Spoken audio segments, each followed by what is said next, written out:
Just ahead on American Black Journal, Detroit launches a new approach to get the homeless off the streets and into housing. Plus, a new program is giving minority developers a chance to take part in Detroit's recovery. Stay right there. American Black Journal starts now. American Black Journal is funded by the W.K. Kellogg Foundation, a partner with communities where children come first. How does diversity bring energy to us all? At DTE Energy, we believe that it's the contributions of all that build great communities. As a company, we grow stronger by welcoming the unique perspectives of everyone. As community members, we support our state's broad culture and heritage. From working closely with women and minority-owned suppliers to embracing our local cultures, DTE Energy is powering diversity. The DTE Energy Foundation is a proud sponsor of Detroit Public Television. Masco Corporation is proud to manufacture innovative and environmentally friendly products for the home. Delta Faucets, Craft-Made in Maryland cabinets, and Behr brand paints have all been designed with you in mind. Masco and its family of companies, serving Michigan communities since 1929. Throughout my whole life, I've been judged based how I look and where I'm from. According to the status quo, I'm not supposed to be standing here. We have given up so much of who we are because we've allowed other people to tell our stories. About now, it's about moving forward and where we want the narrative of Black men to go. We can do this. One man could change the world. That one man could change the world.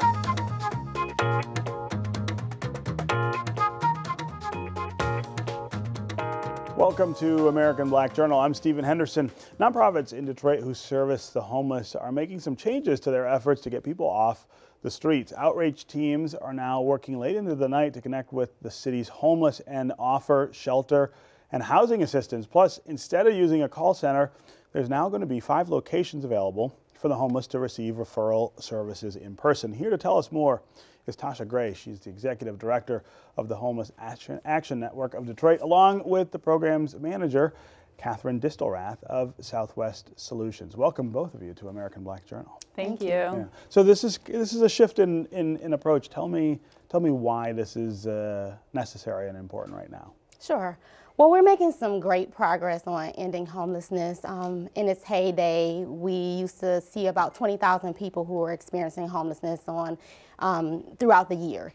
And so since then, we've started to see a decline. Our 2016 numbers, about 14,000 people experiencing homelessness, but we still got some work to do. Obviously, 14,000 people are still a lot of people experiencing homelessness.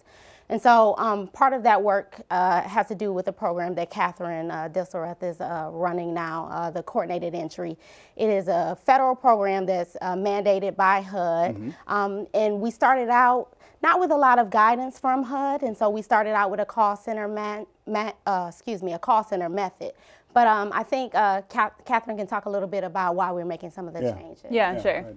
Yeah, so like Tasha said, we started out with a call center-based model, and sort of implicit in the call center model is like a 2 to 3 minute conversation with consumers.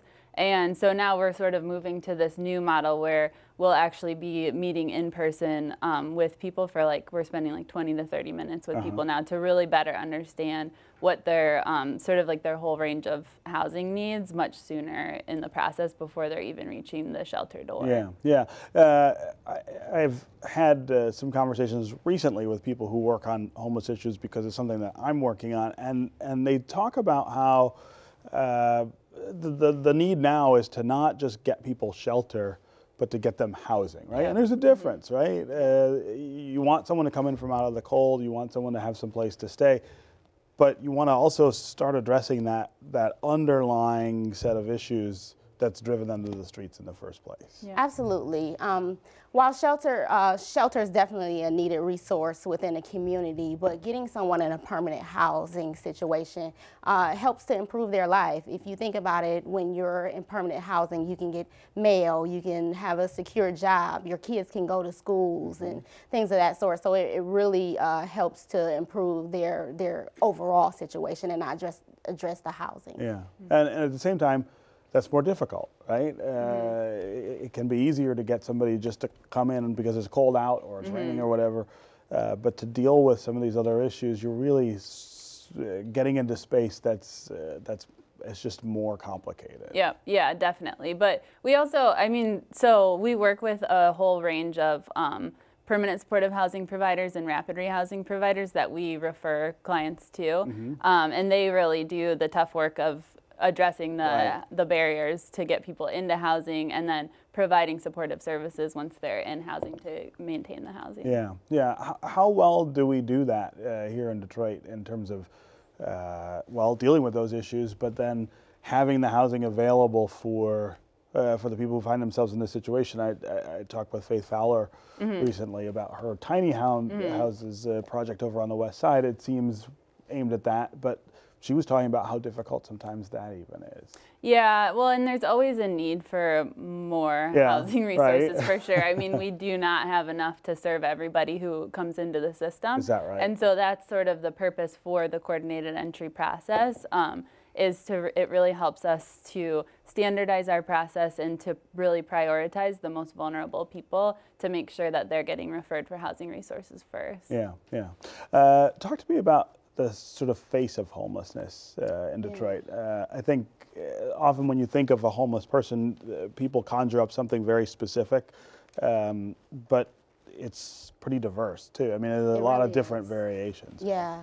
So the face of homelessness is definitely changing, and I think that's, again, a reason why we're starting to make some of the changes in the system. We used to cater to single men, and while that's still a huge population experiencing homelessness, we have now about 40% of the homeless population is families. And of that, about 6% are children experiencing homelessness. We also have veterans who are experiencing homelessness to the tune of about 9% of veterans. Older adults, 55 and older, about 6% of them are experiencing homelessness. So you just never know. It could be your neighbor or the person that you work with could actually be living in their car. Yeah, and I think sometimes when we talk about homelessness, we think of it as an ongoing and consistent condition where it's not. I mean, sometimes there are people who, for a period of time, don't have some place to live, but then they do. I mean, there's sort of a transience there too. Absolutely, and especially with our families. So most families that are experiencing homelessness, well, when I say most, about 37% of the families that are experiencing homelessness have experienced it for the first time. So it's not a chronic situation, but maybe they lost a job or had a sick child or something of that sort that put them in that predicament. Yeah, yeah.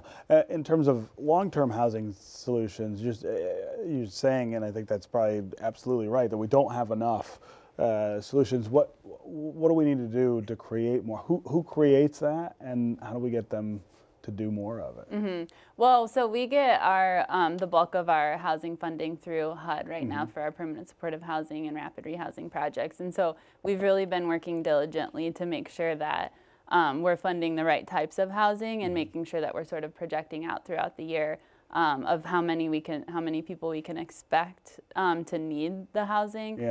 So that we're kind of, when we're submitting our application to HUD for the housing, that we know exactly what we need. Yeah, yeah.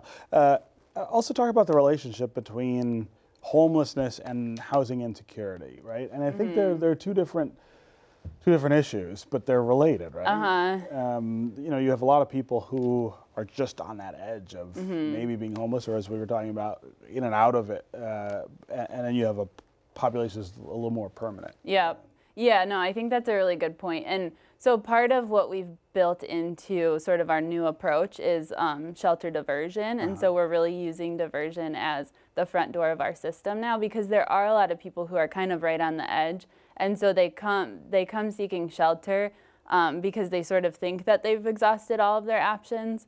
But really what we're helping them with is sort of problem solving so that they don't have to enter the shelter system. And we've had great success with that so far. Yeah, yeah. The idea of going to them instead of waiting for them to come to you really does change the face of it. What's the response that you're getting to that? I mean, is there a different sort of recognition on their part that this is a more, I guess, open or friendly process than before?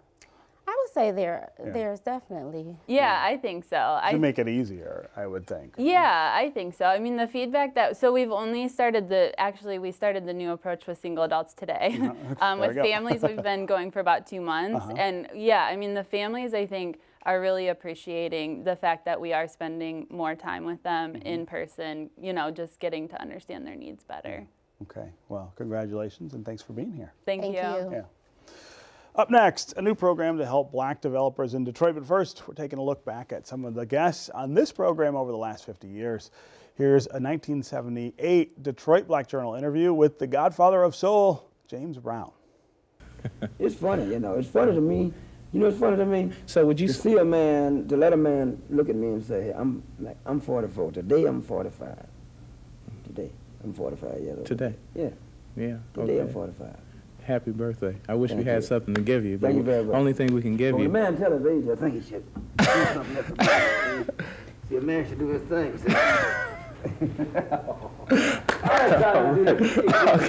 Okay, that's cool. That's cool. That's cool.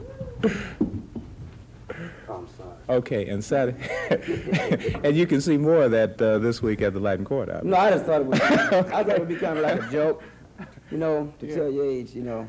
But I know. And say which way you're going. Now I know with my parents were 45, they could not do that. How have you managed to? How have you managed to be able to do that? Because I got the opportunity, and I was sure I wasn't going to blow it. Because if I blow that opportunity, I would blow some opportunities for you, and a lot of people in this control room, and a lot of you sitting out there. I know I'm a model man. I know it takes 4 and 5 in the morning, I'll be writing songs, putting things together. And people give me a chance to live 3 or 4 times to their once not living. I owe that to the people, and I especially owe it to the poor people. And I owe it to the ghetto. And I even owe it to the rich, ignorant people that don't know the truth. So for them to see me continue to go on, and if they got kids out there 12 and 15 years old, I can get out there and outdance them. I think this tells them something. You know, if I'd gotten everything I should have gotten, I'd be an old man, and I'd be blown down, right? Indeed. But I'm still trying to get the recognition that you're fighting for each and every day. African-American real estate developers in Detroit are getting an opportunity for growth thanks to a pilot program launching this year. The $5 million project is called the Equitable Development Initiative. It's led by Capital Impact Partners and is going to provide minority developers with access to capital, to mentoring, and management training. Joining me now are Melinda Clemens and Justin Williams from Capital Impact Partners, along with 2 of the developers who will serve as mentors, Clifford Brown of Woodbourne Partners and Richard Hosey of Hosey Development. Welcome, all of you, to American Black Journal.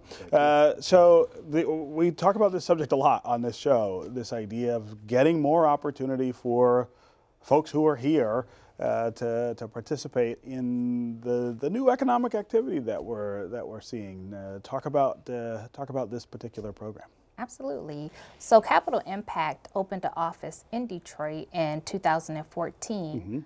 We're national CDFI, and we noticed that out of $150 million of lending, we only had 10% of that to developers of color. Yeah. And looked at the portfolio and said, why is that? Right. Great question, right? And a few things really stood out. One was access to information and networks, access to experience, to have the experience that financial institutions would accept, but also having access to personal wealth so they could put equity into projects. Yeah. And so we built a program around addressing those issues. Right. And the money behind the project is going to go to opening up those channels, right? Absolutely. So we have built this program around several pieces, right? Access to catalytic capital, one-on-one mentorship with strong seasoned developers like Cliff and Richard, also some very specific real estate development training, and then technical assistance to help bridge some of the knowledge gaps for developers in the city as well. Yeah. And so the 2 of you are on the front lines of this, have had to figure out how to get access and capital and all these things. Talk about what that looks like for minority developers right now in the city of Detroit. Is it better than it used to be? Is it getting better? And what kind of catalyst will this program be? I'll start with you. I think it's definitely better than it used to be. I think it's still a challenge. I mean, unless you come from a community or from a family that has done real estate development or something in that arena, it really is difficult to really gain the experience that is needed, both to drive the capital but also to be an operator. Yeah. Right. And the other thing that we should not ignore is it's one thing to be a developer, it's another thing to be an owner. And so we often do not get the opportunity to do either. I'm the child of a prison guard and a social worker. And so it's not like I grew up and said, I knew I wanted to do real estate development, but it's not like I had role models that I could look to and tap into and say, hey, how do you do this? Right. So then how did you come to be able to do the things you are doing now? We were talking before about the Scott, one of your developments right there on Woodward Avenue. How did you get to that space? We found a piece of dirt and we grind it. We grind it for 7 years. Yeah. And there were awesome people like, and I say it all the time, Richard and Melinda and other people who we said, hey, listen, we think we got a deal. It's not perfect, but we think it makes sense. Can we pick your brain? Yeah. And they were very gracious in allowing us to pick their brain.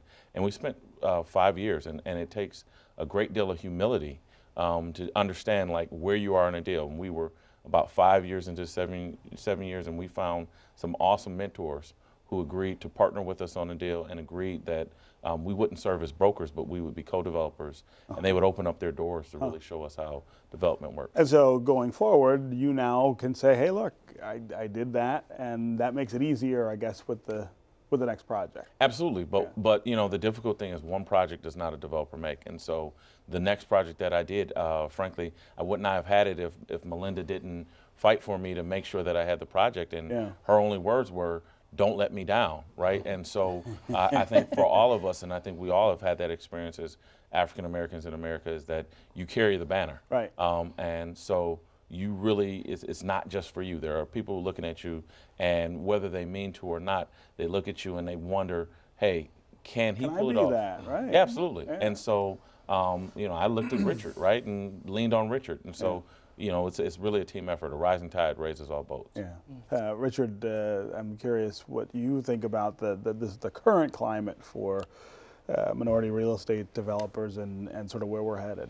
So I think it's good in Detroit. Detroit is kind of a phenomenal place, but it's not a set format. It's not institutionalized. So if you're not an extrovert or connected, then you could be out there not knowing that there are resources, that we've kind of created this informal community to make sure that people have information, but you have to find someone to get. You got to get in the, Right, and so Melinda and Capital Impact making it formal, having something that says this is where you come, this is what you learn, and it'll have a mushroom effect. And so, you know, here you will see still more minority developers than anywhere I've ever been in the country. Yeah. So it's in terms of real ownership, real process in there, but it's not formalized, and you're still trying to figure out where's the capital coming from, what are the processes, and you know, I was formerly a banker, so I was fortunate to have developers of all colors looking out for me and giving me advice, but trying to make that into more of a formal thing, that Capital Impact, it's a huge deal. Yeah. And the one thing I would add is developers are so secretive, right? We hold things so close to the vest. To have, he's absolutely right in terms of having a program where you have both on the banking side, the lending side, and on the mentorship side, people who are willing to say, listen, we're going to open up our doors and we're going to show you how to do this. If you don't have those relationships and if you don't have people that you can lean, I mean, we see in other communities all the time, internships from family members, and it's people who are highly qualified, but there are people who are getting opportunities that historically maybe we haven't gotten those opportunities. Yeah. Both of them mentioned this idea of formalizing structure, formalizing the process. I'd imagine that that's part of what you're doing, but is that something we need to see cropping up in other areas as well? That would be fantastic, right? I mean, is anyone else thinking along those lines? So it's pilot phase. A lot of people are interested. The city of Detroit is interested. Other CDFIs. How can we duplicate this effort in other areas. The co-op model, small business model, how can you then pay that forward to others who can participate in economic growth? And so we are really happy to formalize this program. We're going to partner developers with mentors. We're going to partner on the development side, but also on the financial analysis side, on the legal side, and really wrap our arms around our developers so they are able to receive all of the feedback and the support that they need so they can't fail. I have a question about the capital side of this. You need obviously money to do any of these things. Is there enough money in the market now available for minority developers to get it, or is it just a question of access to that money? Do we have a sort of twofold problem or just a one-dimensional one? I think there's capital in the market. I think there are obstacles that stop our developers from being able to access that. So, for example, most projects from CDFIs require 10 to 20% equity. So if you're doing $1 million project, you need $200,000 to put in cash, pretty much. In cash. Also, you need the experience, so you don't have that generational wealth or knowledge passed down. How do you convince lending institutions that you're able to pull this off successfully so you can repay your debt? And even having access to projects that are coming on board, right? How do you find out where the prime projects are versus just being left with sort of the picked over projects that other developers didn't take advantage of? You both talked about this mentorship. I wonder also whether non-minority developers are doing their part or should be doing more to try to sort of focus on this. I mean, it's one of those things that you can't get people really to talk a whole lot about, to say, well, you know, I'm going to take the initiative to mentor this person, even though it's not somebody who's a minority developer themselves. So the people that we mentioned are not minority. But they have been amazing. They've opened their doors up to us. And really it's flowed both ways because there's an education that happens on our side. I mean, the advantage of this program and diversity in general is people bring different perspectives. And so we can look at leasing efforts, both on the retail side as well as the residential side, and say, listen, we're all failing. And this isn't a conversation that is held with Woodbourne. This is a conversation we have with our larger mentor partners and say, listen, we have to do a better job and we have to be intentional about the markets that we speak to, how we speak to them, what does our advertising look like. And so there's a voice now coming to the table that historically has not been at the table. What about the very top of that development market in Detroit? Is there enough awareness? I think in our program, and Jessica could talk about this a little bit, the majority of our mentors, because there is a lack of diversity in all fields, are non-minority. However, they've said, we've learned, we've been able to participate in this growth that has taken place in the city, and we want to pay that forward. And I think there's a broad understanding, right, that there is room in this space for populations that have traditionally been shut out of the process to get access to these spaces. And at that top level, there is an interest in giving back. You feel like there's a recognition. There's an understanding that we need to create this space and we need to make sure that people understand how this process works. I think historically it's been relationship based, and it's how do you kickstart that relationship. So I had a method of kickstarting a relationship because I was a banker for a lot of these guys, and so we already had the relationship. I would say, you know, what I needed to know, we would exchange ideas, but getting into that position to have that relationship, to get there in the first place, that's the real barrier. And so I think there's a willingness in Capital Impact to kickstarting a relationship. Okay, well, congratulations on the program, and we'll see how that all plays out. Finally today, be sure to join us next Sunday, February 4th, when we take American Black Journal on the road for a frank discussion on minorities in the media. We're going to look at the opportunities, both past and present, for African Americans to tell our story our way. The show kicks off a year-long commemoration on this program's 50th anniversary. That's February 4th at 9:30 a.m. and again on Wednesday, February 7th at 7 p.m. That's our program for today. Thanks for watching. You can get more information about all of our guests at AmericanBlackJournal.org. And as always, you can connect with us on Facebook and on Twitter. We'll see you next time. As American Black Journal looks ahead at the next 50 years, we want to hear from you, the viewers. Tell us what you think of this program and what you'd like to see on future episodes. Visit AmericanBlackJournal.org to take a quick survey and share your opinion. Thank you.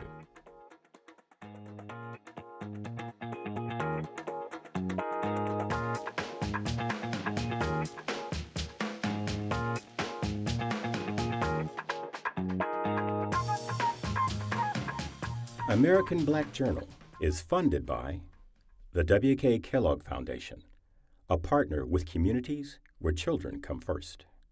How does diversity bring energy to us all? At DTE Energy, we believe that it's the contributions of all that build great communities. As a company, we grow stronger by welcoming the unique perspectives of everyone. As community members, we support our state's broad culture and heritage. From working closely with women and minority-owned suppliers to embracing our local cultures, DTE Energy is powering diversity. The DTE Energy Foundation is a proud sponsor of Detroit Public Television. Masco Corporation is proud to manufacture innovative and environmentally friendly products for the home. Delta faucets, craft-made in Merillat cabinets, and Behr brand paints have all been designed with you in mind. Masco and its family of companies, serving Michigan communities since 1929. Throughout my whole life, I've been judged based how I look and where I'm from. According to the status quo, I'm not supposed to be standing here. We have given up so much of who we are because we've allowed other people to tell our stories. About now, it's about moving forward and where we want the narrative of black men to go. We can do this. One man could change the world. That one man could change the world.